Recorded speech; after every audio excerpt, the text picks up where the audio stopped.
என்ன உங்க பிள்ளைங்களுக்கு சொல்லி கொடுக்குற மாதிரி சொல்றேன்.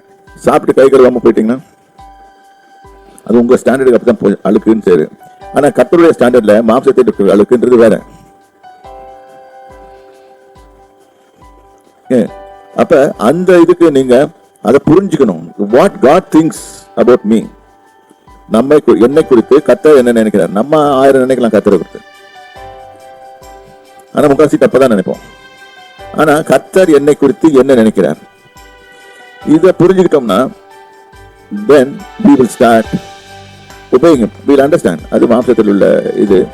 தென் ஆவியில இருக்கிற ஆளுக்கு நேற்று கூட பார்த்தோம். அதை ஆவியில் நிறைய ஆளுக்கு இருக்கு. கோபங்கள், பொறாமைகள், இது எஃபிஷியன்சியில் பார்ப்பீங்க, கலாச்சாரத்தில் பார்ப்பீங்க. ஒவ்வொன்றும் இதெல்லாம் ஆவிக்குரிய பாவம் தான். இதெல்லாம் நம்மளுக்கு இருக்குதா? ஒவ்வொன்றும் உட்காந்து போட்டு லிஸ்ட் போட்டு இது எனக்குள்ள இருக்குச்சுன்னா என்னை மாத்திடுங்க, இதை மாத்திருங்க. ஏனென்றால் இவைகளெல்லாம் தேவன் உங்களுக்கு பதில் கொடுக்காதபடி தடையாக வைக்கப்பட்டிருக்கு.